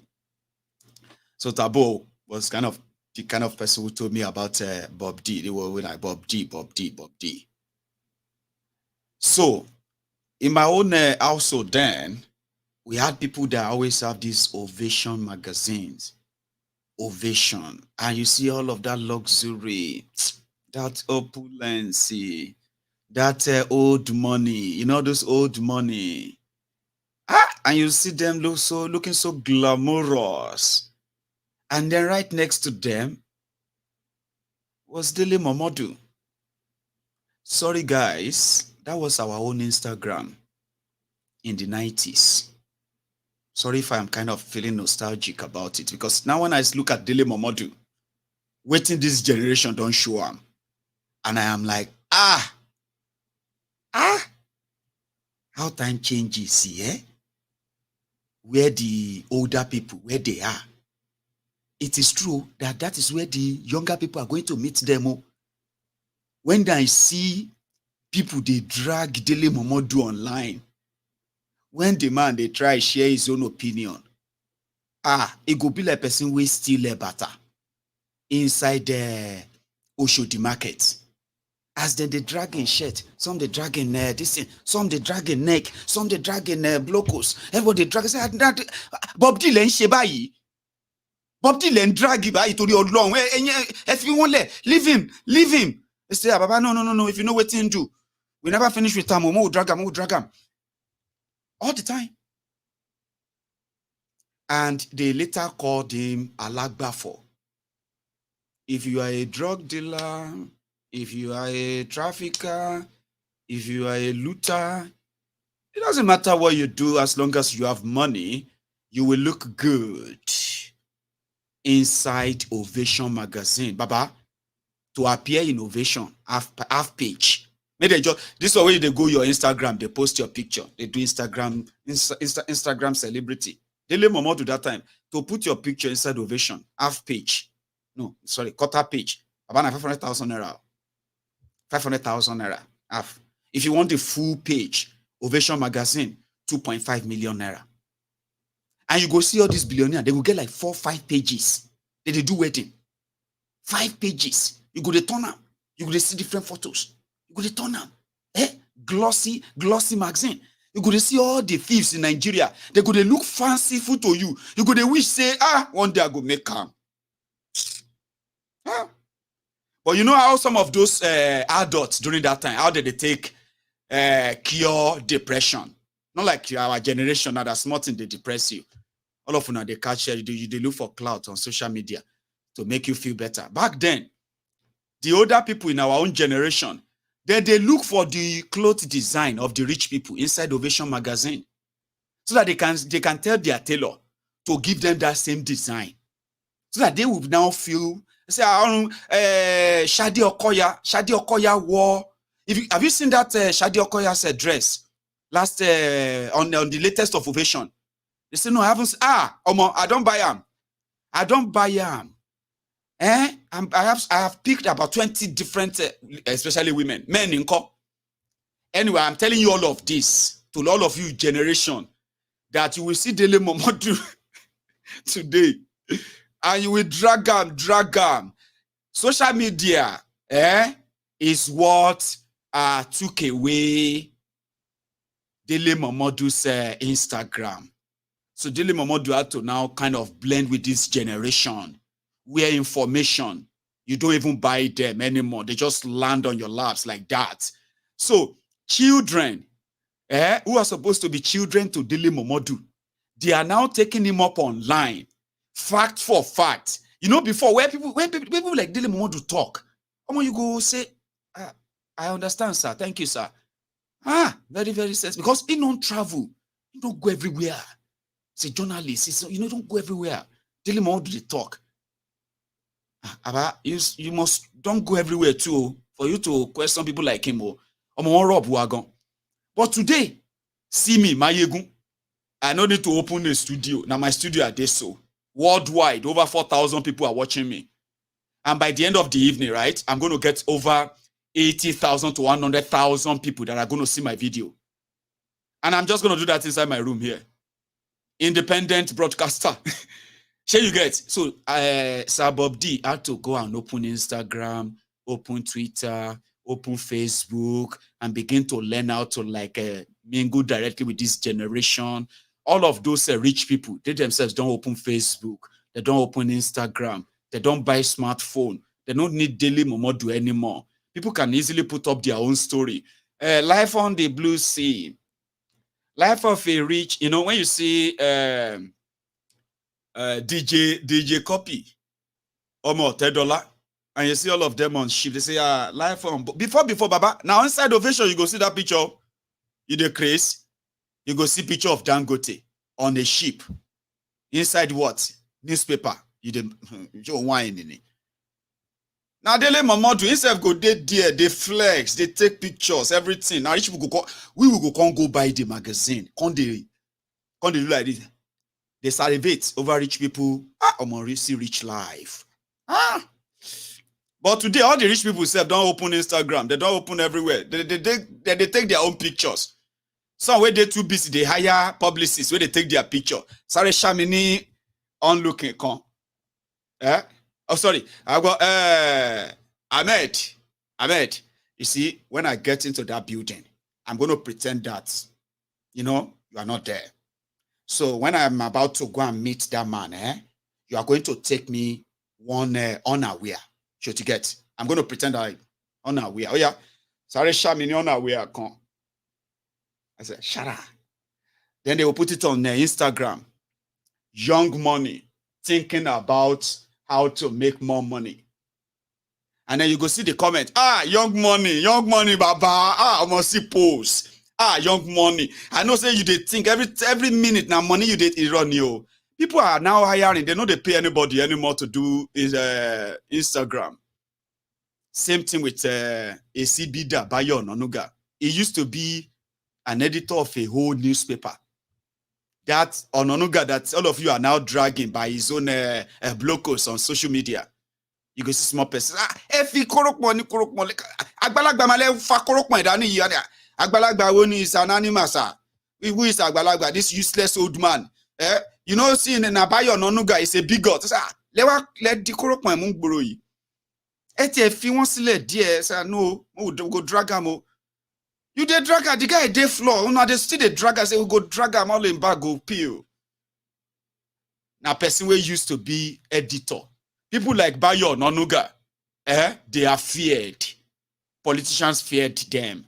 Okay? Billionaires, rich people, and those who call themselves powerful, they fear editors. Because anything that is going to go into publication is going to pass through the editor. A powerful position. If they want to bury any story, editor will bury it. If they want to push any propaganda, that same Bayo Nonuga is now the one that is arguing with his phone now, with his own children on social media. Oh, Leko, you don't talk nonsense now. Somebody don't talk about this man, you know, get sense. So, and you there, a CBDA is responding, Baba 65 years old. He's almost 72. He's responding somebody who is 21 years, whose future they've mortgaged. And that one day angry, they talk, say, who will be this old useless man? And Bayo Nonuga at the age of 68. Now your papa be old, you don't even have home training. Tell me, where's your father as a Shengbowiri? Baba, you think say within 1980? Where all of them are going to fool around. And they go say, don't disrespect elders. So now them, they disrespect themselves on social media. Now, so when I saw that, I said, Dele Momodu versus Bayo Nonuga.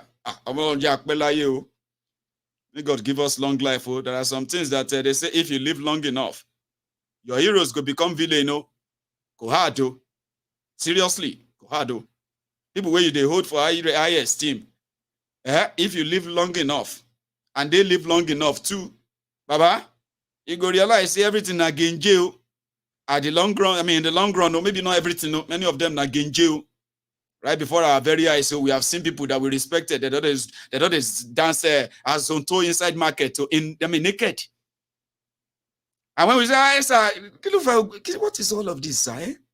You are a respected dad. I believe my master will be with you, sir. What happened to you, sir? They say, una no guy get respect for elders again. Una be fascists and the rest of that. They're like, what do you want us to do? We are still telling you that you are naked. You are dancing naked in public because of a drug dealer. Why we are still complaining? You are not. You are grandstanding.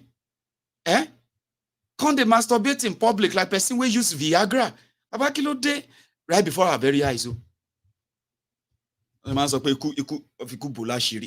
Death can actually be a cover for so many people.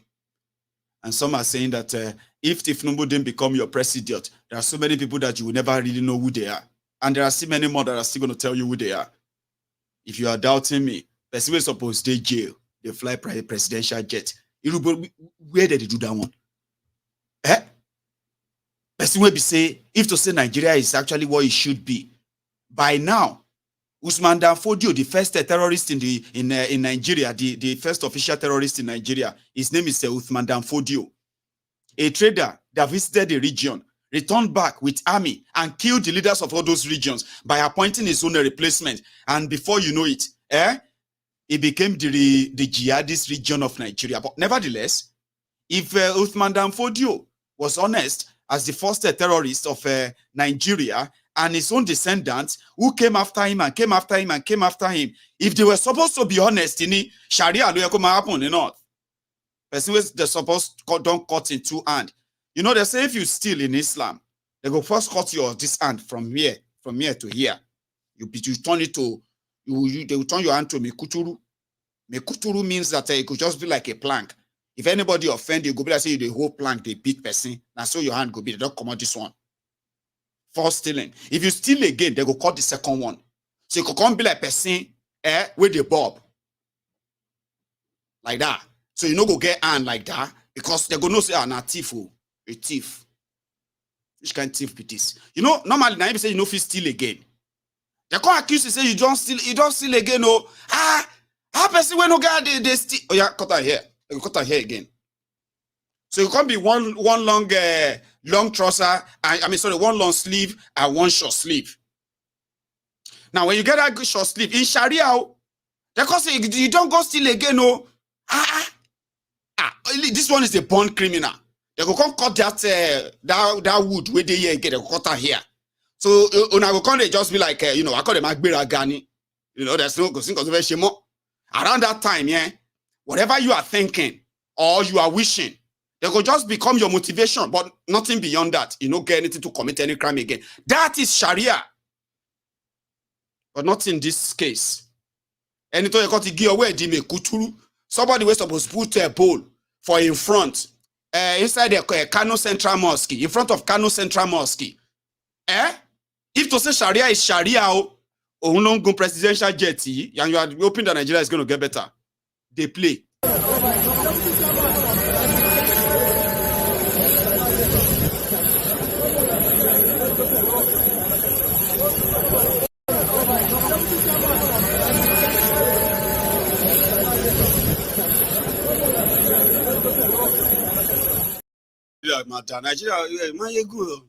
Nigeria go see better. I say, okay, they listen. Continue. I mean, let me tell you something, Mayegu. The problem of Nigeria is just a bad leadership. Nigeria is still going to work. See, there are many other places that are worse than Nigeria. They play, Shogbo, they listen, Now, presidential jet of Nigeria then flew to Imo State for political campaign of APC. That is Gandola. That was Gandola. The Babanriga mobile banking CEO of Kano. The way that was caught on camera, pocketing money. The bribe he took as a kickback from awarded contract when he was governor. He was caught on a 4D camera, 4K camera, or 8K gonself. Clear not to but let's say 4K. 4K camera, the whole world saw it too, Baba. Now, person recorded them, the whistleblower, the guy nearly died. He had to run away from Nigeria. They can say, who gave you authority to record him? Record only. Ninu Sharia. Where we get what about Sharia? Say, no. What you just did right now is violation of privacy. You violated his private. Only they get rights, Nigeria. In Nigeria, thieves, they have more rights than majority of you who are pretending to be going to one heaven or another heaven. I don't know. It's a different rule. Privacy is one way important. Go.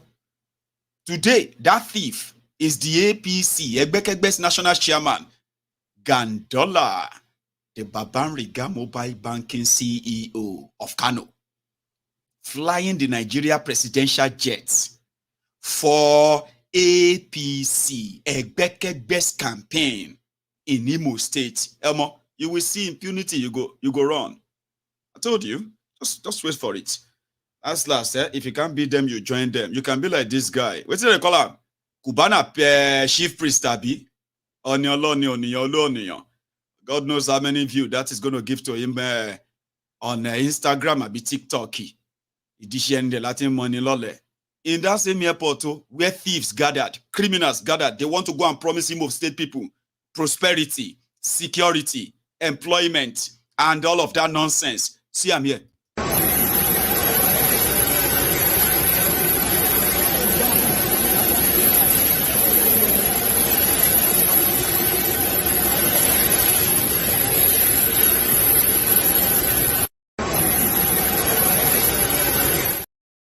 I'll do the same if I was there. But my own caption is going to be like, almost see the thieves here, then they emo, they don't land. It's just all fooling around, isn't it? It's, fooling around. Everybody taking their own chances. If you can't beat them, you better join them. I mean, I was when I was actually returning back, like, okay, I won't go. My time is almost up. Now they go. And so I heard that Abia people, they celebrate. Why? Alex Otti, what you do? He don't bring Julius Baja back to Abia State. That was the moment that thing hit me. That you might have been facing worse in your own state in the last 24 years. I don't think there is any state that is worse than Abia State with what they did to them. 24 years. They made the people of Abia State believe that it will take a miracle to fix ordinary road. And for 24 years, Abia people adjusted to that, existing in that ruined economy. And PDP, they just shared the money from Oji Uzokalu to Theodore Oji. From Theodore Oji to Ikpeazu. And that was the last time. They all spent 8 years, 24 years. They must have done Abia people so bad that when they saw that Oti was building Aba Port Harcourt Road. It's like a miracle. Christmas came early. They never start construction, no. Just bringing Julius Baja, at a point, Julius Baja left the states because the state government stopped paying them. And they were like, you know what? You won't pay us, and then we won't have to do any job here. And they left the state completely, like about 15, 16 years ago. So people come, they dance. Politicians do you bad in Nigeria. It's no good. It's not. And I've said this many times. What people actually wanted is so not much. You've only been backing criminals that always make your life worse. I'm gonna see people, they celebrate Julius Baja coming back to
They are not asking for too much. Build the road, provide electricity, provide healthcare, make these the schools standard and safe. People will figure the rest out. Nigerians will build their lives if these infrastructures are there. But they deliberately chose not to put them there and let you continue to wallow through hardship. that I believe are 100% man-made. Well, the people of Abia, let's hope Alex Otti will continue to give you reasons, and then the reasons to justify why you, the obedient, swept PDP out of your states. Like, you probably are those who are, at least in this dispensation, you are those who are benefiting from the obedient movement more. In fact, they say, what is the essence of obedient movement? And what does that mean to you as a person? If you are from Abia State, you probably have your own evidence there. And others may laugh at you and be like, a road. Tell them, you would never understand. It's not just a road. It is indeed it's like the first time the people of Abia State were allowed to choose their own leader, and it paid off. Right. So thank you so much, everyone, for your time tonight. I am going to draw the curtains here. I'm not taking calls, okay? Like I said, I'm having a very, very busy week. Very, very busy one until Sunday. And then I'm going to be away for a week, 5 days. So it's so much here, but I promise you, I'll always keep you up to date. And once in a while before then, we will speak on the phone here, whereby we'll kind of, So thank you so much for spending your evening with me to this point. Enjoy the rest of your evening. Remember, like the broadcast, share it. And you can watch out for the replay tomorrow. And from here, it's going to be a good night. Odaro.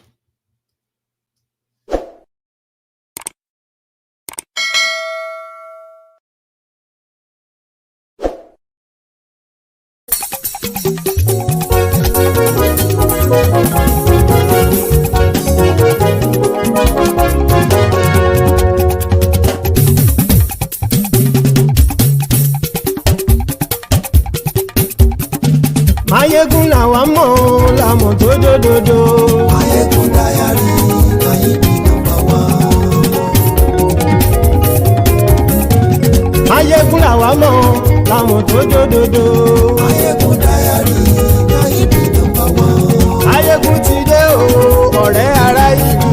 Mayegun Diary, Nayibi #1. Lórí Facebook, lórí YouTube. Mayegun Diary, Nayibi #1. Gbogbo bó ṣe ń lọ ni Mayegun já wa sí. Mayegun Diary, Nayibi #1. Àṣírí ọ̀jẹ̀lú kì í bò níbẹ̀ o. Mayegun Diary, Nayibi #1.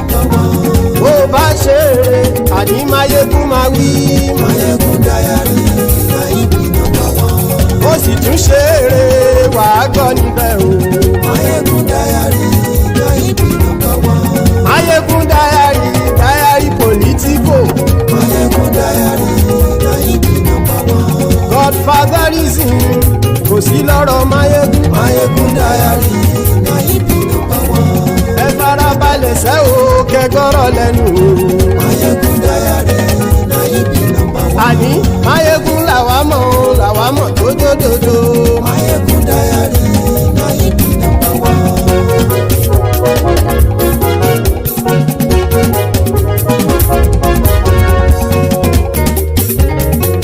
Àní ẹ̀sùn ràkì. Mayegun ti dé. Mayegun ti dé.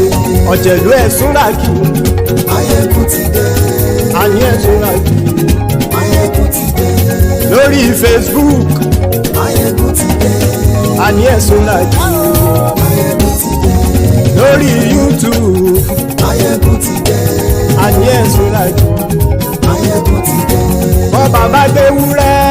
Mayegun máa wí. Àní ẹ̀sùn ràkì. Mayegun ti dé. Ijó ìgbádìyẹ. Mayegun máa wí. Àní ẹ̀sùn ràkì. Mayegun ti dé. Bí pẹ̀sìdó bá rúfin o. Mayegun máa wí. Àní ẹ̀sùn ràkì. Mayegun ti dé. Bí gómìnà kówó jẹ. Mayegun máa wí. Àní ẹ̀sùn ràkì. Mayegun ti dé. Ọlọ́pàá tí ń darí bá. Mayegun máa wí. Àní ẹ̀sùn ràkì. Mayegun ti dé. Aṣòfin tí ń rúfin o. Mayegun máa wí. Àní ẹ̀sùn ràkì. Mayegun ti dé. Òpùrọ́ olóṣèlú. Mayegun máa wí. ẹ̀ súnra kì. Máyégún ti dé. Ọ̀jẹ̀lú ẹ̀ súnra kì.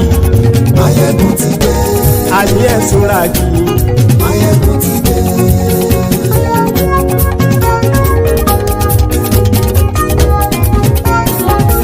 Máyégún ti dé. Gbogbo ọ̀jẹ̀lú ẹ̀ súnra kì. Máyégún ti dé. Gbogbo ọ̀jẹ̀lú ẹ̀ súnra kì. Ṣùgbọ́n ní bá ti ṣe èyí tó yẹ kí wọ́n ṣe, ọmọ bá dèrò ní fi wọ́n níran o. Máyégún ti dé. Gbogbo ọ̀jẹ̀lú ẹ̀ súnra kì. Máyégún ti dé. Gbogbo ọ̀jẹ̀lú ẹ̀ súnra kì. Ṣùgbọ́n ní bá ti ṣe èyí tó yẹ kí wọ́n ṣe, ọmọ bá dèrò ní fi wọ́n níran. Wọ́n fowó bẹ́ẹ̀ o, Máyégún ó sọ pé wọ́n ò bẹ́ẹ̀. Wọ́n fowó bẹ́ẹ̀, Máyégún ó sọ pé wọ́n ò bẹ́ẹ̀. Oníkan ṣáàtì ṣe èyí tó yẹ kí wọ́n ṣe, fáwọn ará ìlú tó gbé wọn débẹ̀ o. Máyégún ti dé. Gbogbo ọ̀jẹ̀lú ẹ̀ súnra kì. Máyégún ti dé. Gbogbo ọ̀jẹ̀lú ẹ̀ súnra kì. Ṣùgbọ́n ní bá ti ṣe yìí tó yẹ kí wọ́n ṣe, ọmọ bá dẹ́rọ̀ ò ní fi wọ́n níran. Kì máa yí ṣe eré, ọ̀rọ̀ yìí kì í ṣe ẹ̀fẹ̀. Kì máa yí ṣe eré, ọ̀rọ̀ yìí kì í ṣe ẹ̀fẹ̀. Ẹni bá ti lè lẹ́bọ̀ lẹ́rù o, ọmọ bá dèrò kàṣà ìtú wọn síta. Máyégún ti dé. Gbogbo ọ̀jẹ̀lú ẹ̀ súnra kì. Máyégún ti dé. Gbogbo ọ̀jẹ̀lú ẹ̀ súnra kì. Ṣùgbọ́n ní bá ti ṣe yìí tó yẹ kí wọ́n ṣe, ọmọ bá dẹ́rọ̀ ò ní fi wọ́n níran. Tẹnitẹni ọmọ Máyégún ọ̀rẹ́ ara ìlú mọ̀mọ́ ni mo fọlọ́hún ṣọ́ ẹ̀ bá kìlẹ́bù. Lóòótọ́ olódodo ìlú ọ̀tá ìlú mọ̀mọ́ ni ìwọ ṣá máa ń ṣọ́ra kò sì mọ́ bẹ̀rù. Bọ́tà ń lérí bóníṣègùn lé káwọn mọ̀mọ́ fi ṣera wọn ni ó ti dẹrùn tí wọn ò gbọ́dọ̀ sì mọ́ bẹ̀. Èèpo ọ̀bọ lọmọ bá dérò tàjẹ́ ò gbọ́dọ̀ jẹ́, ó ti dọba lórí abínú ẹni kò sì mọ́ fòyà. Àìsíwọ́lu ní ẹnìkẹ́ ìgbódì ẹyin lábàrá o, ó kó ẹni tó bá dán o àkàmù. Máyégún ti dé. Gbogbo ọ̀jẹ̀lú ẹ̀ túnra kì. Máyégún ti dé. Gbogbo ọ̀jẹ̀lú ẹ̀ túnra kì o. Ẹni bá ti ṣe yìí tó yẹ kí wọ́n ṣe, ọmọ bá dèrò òní fi wọ́n níran o. Máyégún ti dé. Gbogbo ọ̀jẹ̀lú ẹ̀ súnra kì. Máyégún ti dé. Gbogbo ọ̀jẹ̀lú ẹ̀ súnra kì. Ṣùgbọ́n ní bá ti ṣe yìí tó yẹ kí wọ́n ṣe, ọmọ bá dẹ́rọ̀ ò ní fi wọ́n níran.